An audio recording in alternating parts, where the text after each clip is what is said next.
And I'm Stephen Wagstaff. Welcome to Motivation 101. Yes, this is Motivation 101, your weekly reminder that greatness is built one choice, one action, and one moment of courage at a time. And this is our first episode. I'm Daniel Lucas. I'm the host of many podcasts. 101, starting from Book 101, Food 101, and count them. They are Bible all. verse 101. You got them Now all. we have a new podcast, Motivation 101, with my legendary co host, Mr. Steven Happy Wagstaff. to be back. Happy to Yeah. be back, Daniel. Yes. Can you please introduce more about yourself? I am C5, quadriplegic from a diving accident I had when I was 19 years of age. I've been in a wheelchair as a quadriplegic for 30 plus years and was blessed to meet a wonderful young lady 26 years ago this December. And we, um, we do life together, encouraging others that wherever adversity is, there's also an avenue to thrive where life finds you. So Yes, people, we will give a big applause for each other because we make this so far. Putting a first episode is something else. We always procrastinate, but we did it. Let's have a big applause for us, Mr. Steven. deserve that. Congratulations to us. And today, our first episode, we will talk about wake up your why. Why? Why? Beneath the polished surface of our daily achievements and curated lives, there are often lies, quiet, persistent question, a whisper that asks that if this all there is. We become expert in the how of our lives, mastering logistic and outward success, while the deeper why grows faint, buried under obligations and autopilot. Yet, this is dormant why, the unique imprint of our values, give and deepest convictions that this is a source of a true vitality. Well, waking it up is not about adding another task of your list.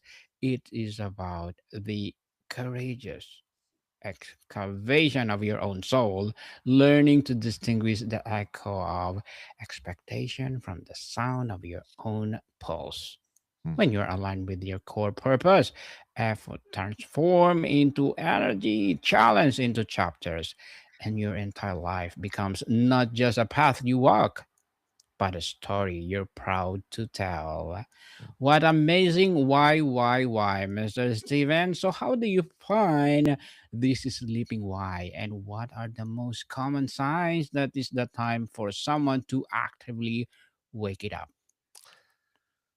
That's the why is everything. I think we need to break it right down to the beginning and ask ourselves after the how we got here. I think life's biggest question after that is why am I here and what is my purpose? People can drift through life, um, punching the clock 8 till 5, 9 to 5, and never really stop to think about the why they're doing what they're doing. And is that why what they're doing? Is that really what their calling is? So I think that's a great question to grapple with. Why? Mm, why? Why, people? Not how. We can Mm, combine why and how. I agree. I agree. So, Mr. Steven, what do people lose in terms of energy, fulfillment, or impact when they operate for years without a conscious connection of their deeper why? Mm. I think it can manifest itself in um, people. being unfulfilled in life, people complaining about their job, people, you know, being distant from friends. I think I think until you discover the why you are on this earth and and grapple with that and figure that out, you will always drift right or left and never really find your lane. I think it's the most important question. One of the most important questions, other than how did we get here, is why? What is my purpose? Why am I doing what I'm doing? Yes, and we are blaming God. So why God? Why me? Why?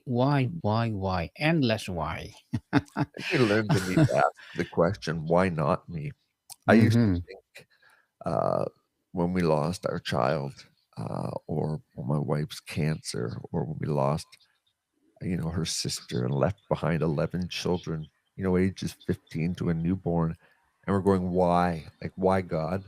But then I got thinking, like, why not me? Like, what does someone else deserve it? Like, why not me? Um, we're not promised smooth sailing from the time we're born till the time we take our last breath. So um, figuring out your why and excelling in it, I think makes for a much more productive life, where we're so much more satisfied in it. Yes, definitely. So, Mr. Steven, how is a purpose or a why fundamentally different from goal, or passion, or job title? What makes us so uniquely energizing? I think God's put within us, at the very core of our being, a purpose. Um, I think the study of His Word and direction we take from that, uh, I think adds great value to how you feel. And I think that if people don't, uh, if people don't find that lane they're in, that purpose they're here for, um, I I th I think it will manifest itself in just total dissatisfaction, and, I don't think God intended us to live purposeless. Productivity is healthy, having goals are healthy, um, but we ultimately have to answer that inner question that we struggle with in the darkest at night is, why do I do what I do? And uh, what is my purpose?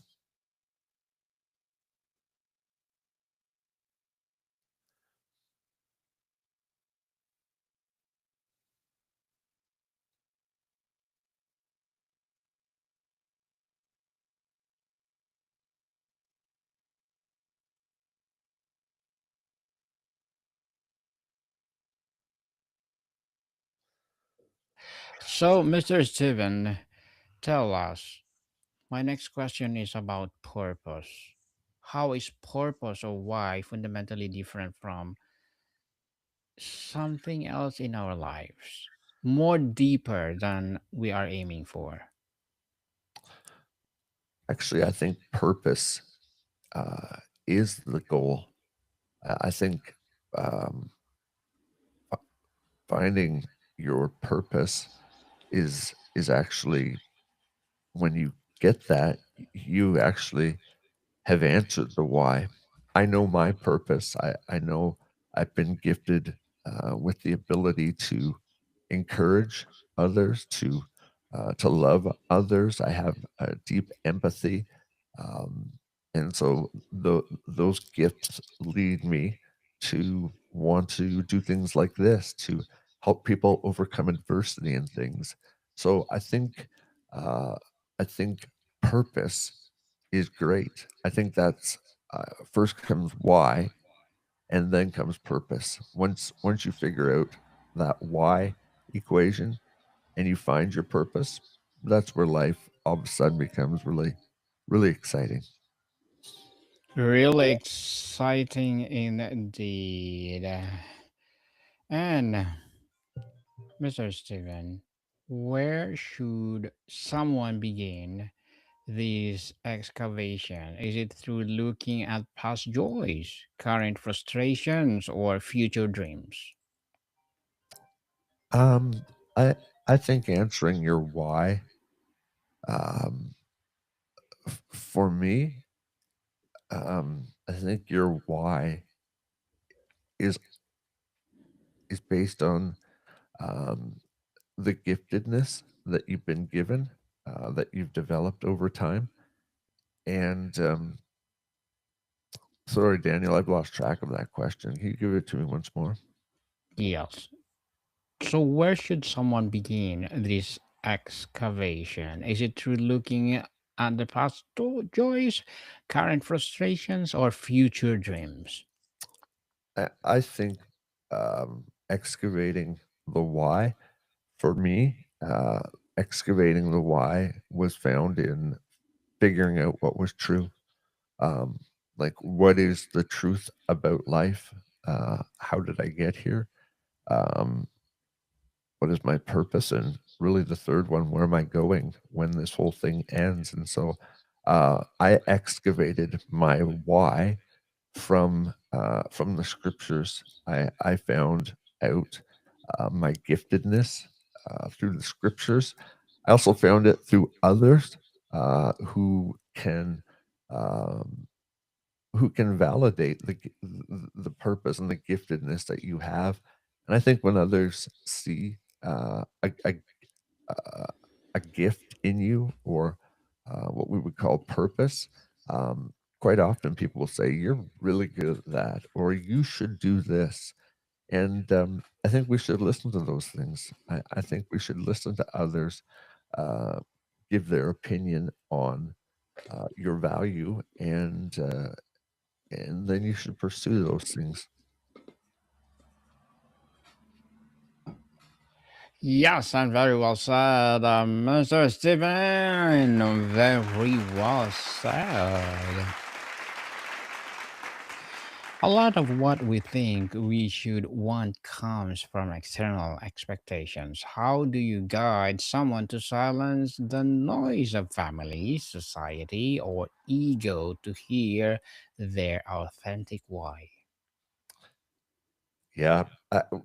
For me, in my biblical worldview, um, I know that uh, I can I can want to pursue things that are outside of my why, and I'm always struggling with a fallen mind that is chasing after things that I think will bring me happiness. I think our pride keeps us sometimes from really answering the question why I do what I do.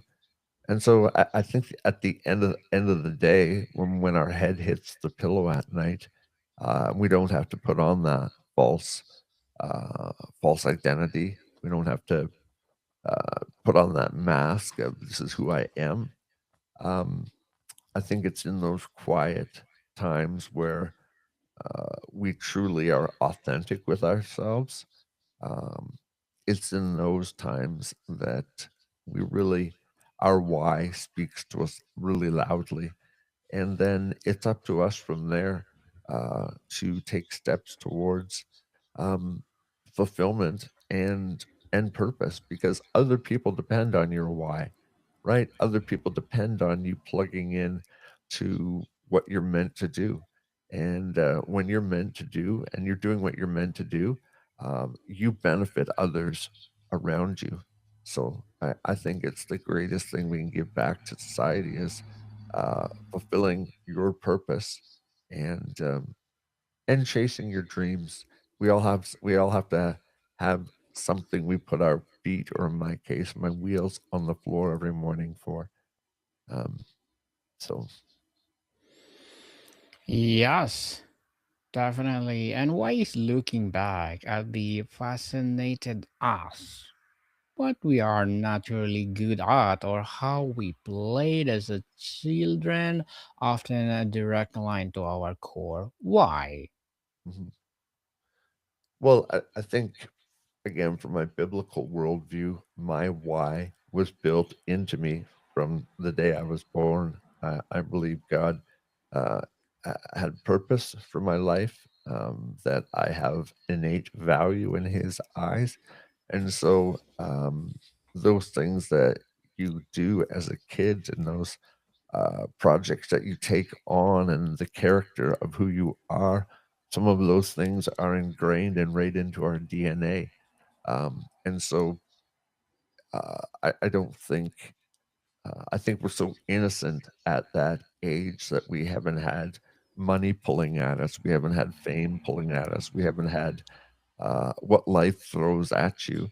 And so sometimes I think looking back at your youth in those first impressionable years is it can be very helpful for kind of figuring out where did I go off of the tracks and uh, looking back at those things that you found joy in and others said you were good at. I think that helps us get back onto the purpose of our why. Definitely. And Mr. Steven, what are the simple practical questions someone can ask themselves in a moment about a job offer, a project, or even a conversation to see if it's aligned with their awakened why? Hmm. I think number one, you will have an inner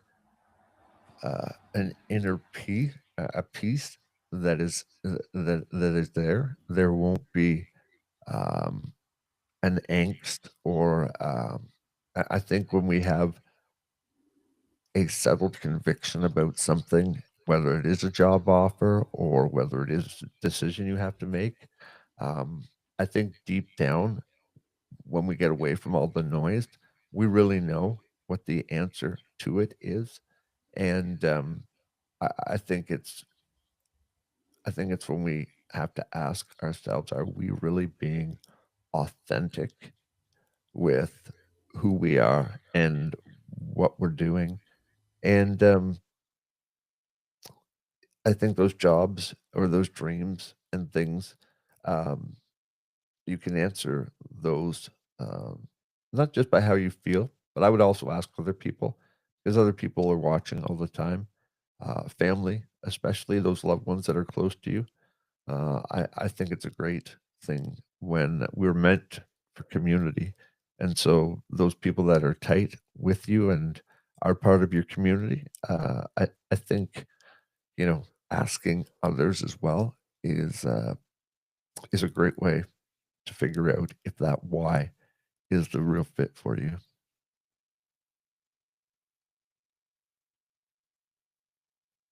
Mr. Steven, is our why fixed for life or does it mature and evolve as we do? How do you know the difference between a genuine evolution or simply losing conviction? Mm. I think why can look like many different things, but at its core, it doesn't change you. I think your why, your purpose is ingrained within you at birth, the plan that is laid out before you, but that why can be answered in different jobs. It can be answered in whatever. I'm thinking like mission trips, things that that res you know, really resonate with how you feel inside. So why can why can why can have options? You know, there could be 2 job offers, but you go to the one that, uh, really settles with your inner core as opposed to maybe the promises it has to offer or even the finances that it pays. Staying miserable and unsatisfied in something that doesn't resonate with your core of who you are, you're just existing as opposed to thriving in life. So, Mr. Steven, how do you stay true to your unique why in a world where someone else's purpose driven life can look shinier or more impressive on social media? Yeah. For me, Comparison. I absolutely. For me, I have a biblical worldview.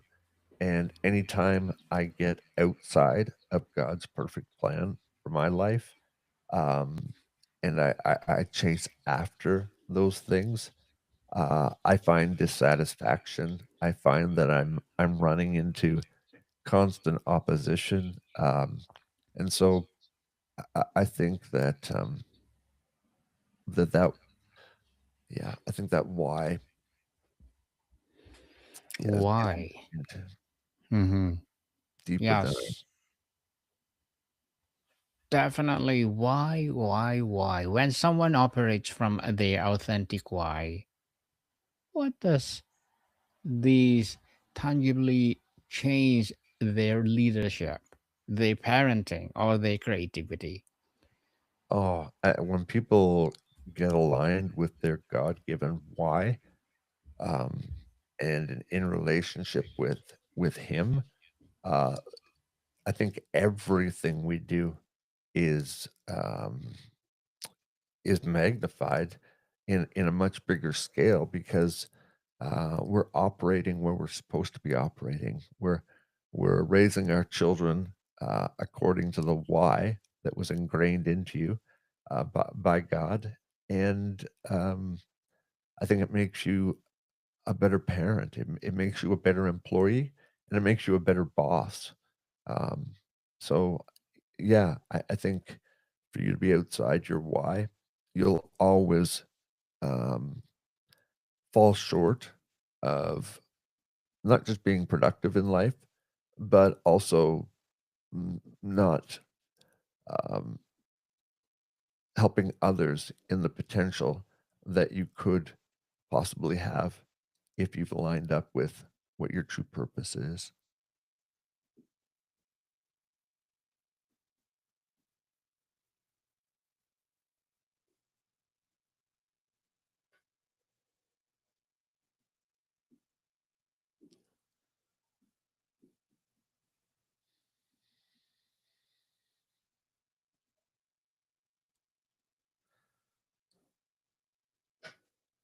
I think your mic might be muted. Yes. So, Mr. Steven, tell us what was the catalyst that forced you to wake up your own why, and what is the first major change you made because of it? Mhm. Um, I think my why was settled um, after my accident. Uh, when you're young, you don't have these responsibilities. You don't have these questions as to choices of path in life. But my why for me was awakened um, through my faith. My faith is number one, and as an older 19, 20, 21 year old, I got away from following the coattails of my parents' faith, and I owned it for myself. I I I studied. I understood what it was for me, and once I made my choice to, you know, go all in for me on on my Creator God and what He had for me, um, my life was deeply satisfying despite so many adversities that were happening around us. When you're satisfied with who God's created you to be, and despite adversity, uh, you can still have purpose and you can still benefit others. Very well said, Mr. Steven. Helping others, something else.